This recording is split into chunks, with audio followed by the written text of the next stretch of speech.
हाँ तो नमस्कार प्यारे साथियों, एक बार फिर से स्वागत करते हैं आपका प्यारा सा चैनल आदर्श ऑनलाइन क्लासेस में। आज हम लोग मोस्ट यानी वीवीआई यानी इंपॉर्टेंट सवाल करने जा रहे हैं जो क्लास 12 के लिए बहुत वीवीआई है। ये सवाल रच रच के एग्जाम में पूछता है, यानी सवाल 5 नंबर का बनने जा रहा है, जिसमें से सवाल है शून्य कोटि की अभिक्रिया के लिए वेग स्थिरांक यानी के का मान ज्ञात करें, यानी व्यंजक प्राप्त करें, वो भी बोल सकते हैं।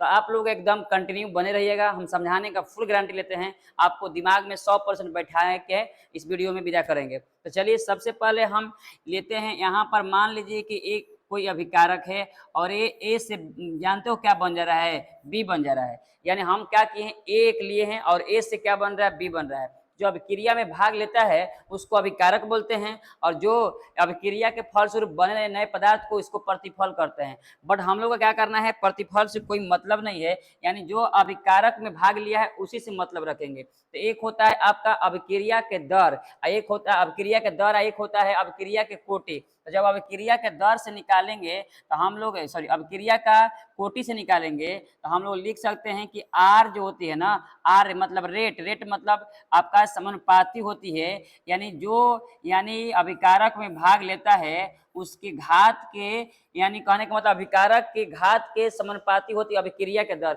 जो अभिक्रिया के दर होती है अभिकारक में भाग लेने वाले यानी पद के घात के समानुपाती होती है। तो अभिकारक में भाग लिया है ए, बट पद में यहाँ पर ऊपर घात में शून्य क्यों लिखे हैं, क्योंकि शून्य कोटि का अभिक्रिया है। अगर ये प्रथम कोटि का अभिक्रिया रहता तो यहाँ पर एक लिखते हैं, अगर द्वितीय कोटि का अभिक्रिया रहता तो दो लिखते नहीं, आर समानुपाती एक के पावर 2 हो जाता है।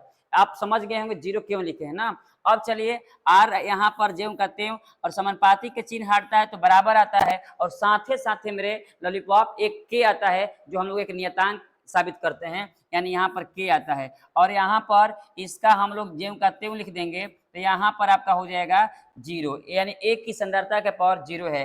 अब बताओ किसी के भी अगर पावर आप लोग देखते होंगे जीरो होता है तो उसका वैल्यू क्या होता है गुरुजी, 1 होता है। ये रफ में बात है आप लोग का मालूम होगी कि यानी किसी के दुनिया के पावर अगर अंक के पावर जीरो हो, शब्द के पावर जीरो हो तो उसका वैल्यू 1 होता है। तो अब बताओ आर बराबर हम लोग को क्या मिल जाएगा, क्योंकि यहाँ 1 रख देंगे तो यहाँ पर के मिल जाएगा, और इसको हम लोग मान लेंगे समीकरण 1। अब समीकरण जब 1 हो गया तो समीकरण 2 कैसे मिलेगा, वो अभिक्रिया के दर से अभिक्रिया के वेग से मिलेगा।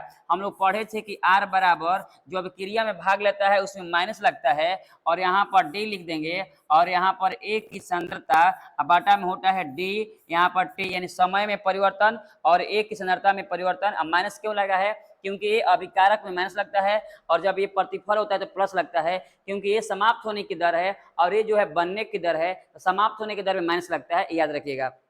अब इसको हम लोग मान लेंगे समीकरण 2 मान लेंगे। जब इतना हो जाएगा तो हम लोग करेंगे क्या, तुलना करेंगे समीकरण 1 और समीकरण 2 से। तो समीकरण 1 में और समीकरण 2 में लेफ्ट साइड दोनों बराबर है, बायां पक्ष बराबर है। तो मैथ का रूल कहता है कि जब लेफ्ट बराबर होता है तो राइट भी आपस में क्या हो जाती है, बराबर हो जाती है। तो यहाँ से हम लोग करेंगे क्या, ध्यान दीजिएगा, लिखेंगे समीकरण 1, ध्यान से देखिएगा, समीकरण 1 तथा तथा समीकरण 2 से क्या करने पर, तुलना करने पर, क्या करने पर, यहाँ लिख दीजिएगा तुलना करने पर।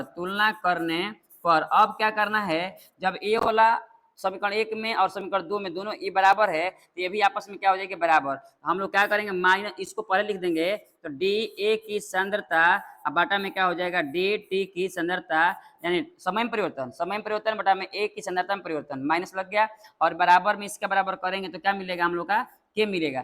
यहाँ तक हमको नहीं लगता कि किसी को दिक्कत हो रहा होगा, एकदम फुल गारंटी लेते हैं कि आप एकदम इधर उधर मत देखिए, एकदम यहाँ पर जिसे हम पढ़ा रहे हैं उस तरीके से देखिए, समझा दे रहे हैं। अब यहाँ पर माइनस डी, आप पढ़े होंगे कि जब भी डी टी है भागा में उधर जाएगा तो गुणा में हो जाएगा, तो आपको मिलेगा माइनस इधर में, और क्या मिलेगा डी, और ए की सांद्रता यहाँ पर बराबर में आपका हो जाएगा के, और यहाँ पर क्या मिल जाएगा आपका, इधर जाएगा तो हो जाएगा डी, और यहाँ पर क्या हो जाएगा, टी हो जाएगा।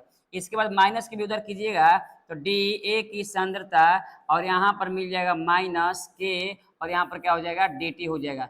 इसके बाद क्या करना है, एक रूल है दोनों तरफ समाकलन करने पर, यानी यहाँ पर दोनों तरफ समाकलन करेंगे तो यहाँ पर लिखेंगे दोनों तरफ, क्या करेंगे, दोनों तरफ समाकलन दोनों तरफ समाकलन करने पर,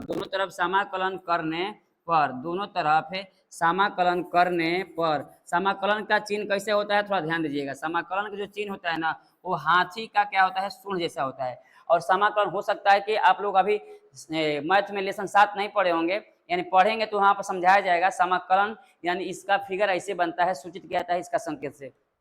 तो जो काम इधर करते हैं मेरे दोस्त वही काम उधर भी करते हैं। अगर यहाँ पर समाकलन का चिन्ह इधर लगाएंगे तो बराबर को उधर भी लगाएंगे, क्योंकि दोनों इक्वल है। अगर 2 रुपये इसको देंगे तो 2 रुपये इसको भी देंगे, क्योंकि क्या कर रहे हैं हम, इक्वल है। तो जो काम इधर करेंगे वही काम इक्वल उधर की तरफ करेंगे।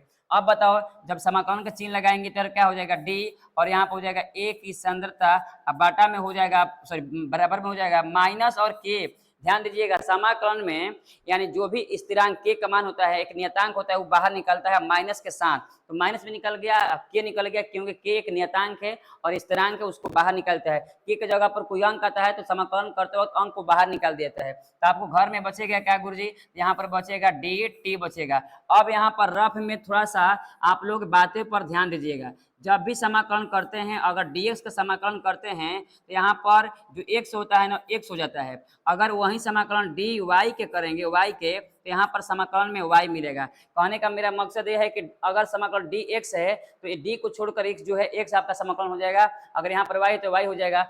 उसी तरीका से आप बोल सकते हैं कि गुरुजी मान लीजिए यहाँ पर आ जाएगा d और यहाँ पर z, आपका समाकलन क्या हो जाएगा z, और साथ ही साथ लास्ट में प्लस में c लिखते हैं। समाकलन के चिन्ह हटता है ना तो यहाँ पर एक नियतांक आता है c लिखा जाता है। तो रफ में कर दिए।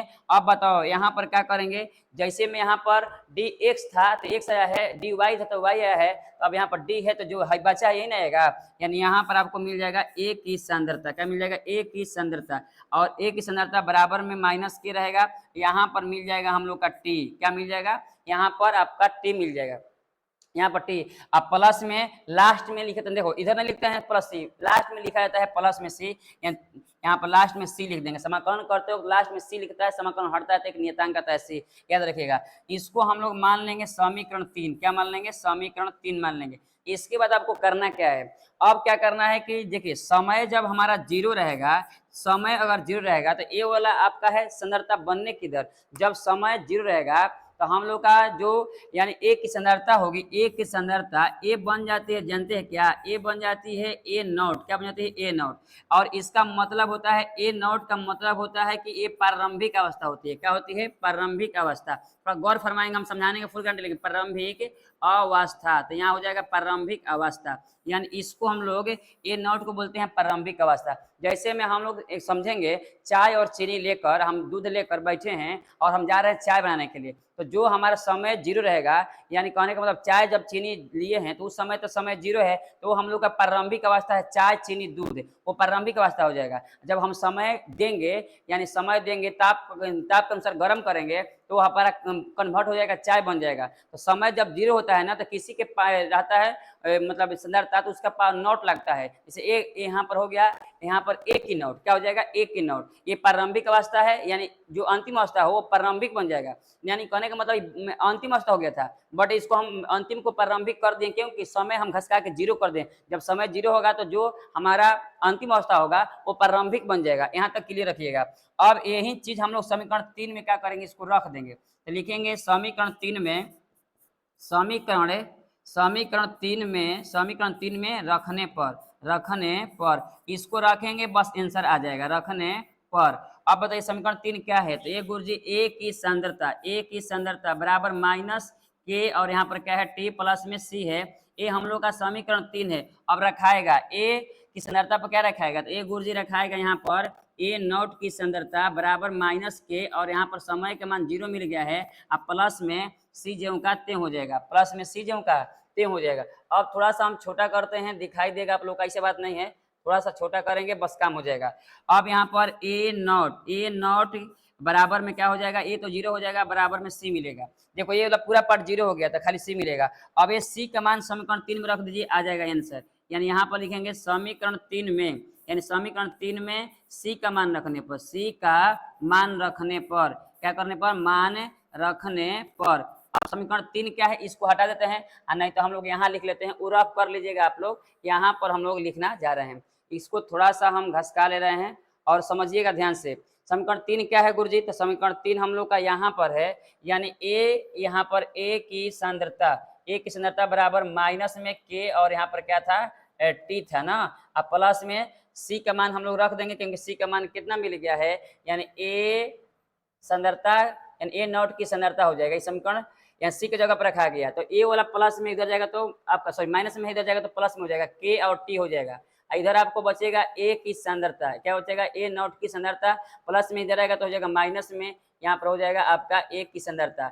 हमको निकालना है के का मान, क्या निकालना है के मान, तो टी जो है आपका भागा में नहीं है गुणा में है, इधर आएगा तो भागा में हो जाएगा, तो ए नॉट की सांद्रता माइनस ए की सांद्रता, अब बाटा में जो आपका टी है वो यहाँ पर आ जाएगा। यही आपका प्रथम शून्य कोटि अभिक्रिया का वेग स्थिरांक है, यानी यही आपका प्रूव्ड हो गया।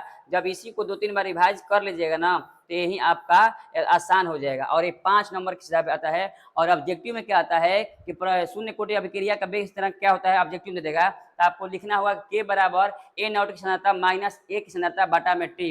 अब के क्या हो गया, के हो गया आपका वेग स्थिरांक, के क्या हो गया आपका वेग स्थिरांक, और ए नॉट क्या हो गया आपका प्रारंभिक अवस्था, और एक सांद्रता क्या हो गया अंतिम अवस्था, और टी जो हो गया समय हो गया, यानी इतना लिख देंगे। और प्रथम कोटि के सॉरी शून्य कोटि में एक चीज और पूछता है, एक चीज और पूछता है, ध्यान दीजिएगा, एसआई मात्रक, तो जो इसका एसआई मात्रक होता है ना वो होता है मोल, क्या होता है मोल, मोल लीटर इनवर्स और सेकेंड इनवर्स होता है, इसको भी नोट रख लीजिएगा। अगर शून्य कोटि का एसआई मात्रक कहेगा तो होता है mole litre inverse second inverse, इसको बोल सकते हैं कि मोल प्रति लीटर प्रति सेकेंड बोल सकते हैं। तो इसको हमको लगता है कि कहीं दिक्कत नहीं हो रहा होगा, इसको अच्छे से आप लोग 2-3 बार देख लीजिएगा और इसको 2-3 बार करके आप लोग क्या कीजिएगा, इसको बार बार बनाइएगा, आपका बन जाएगा और सीधे 5 नंबर के मेरे लॉलीपॉप टकराएगा एग्जाम में। तो ऐसा क्यों ना हम करें कि इसको एकदम कंसेप्ट को क्लियर करके अपने दिमाग में फिट कर लें। मिलते हैं नेक्स्ट वीडियो में और तब तक के लिए आप लोग को जय हिंद।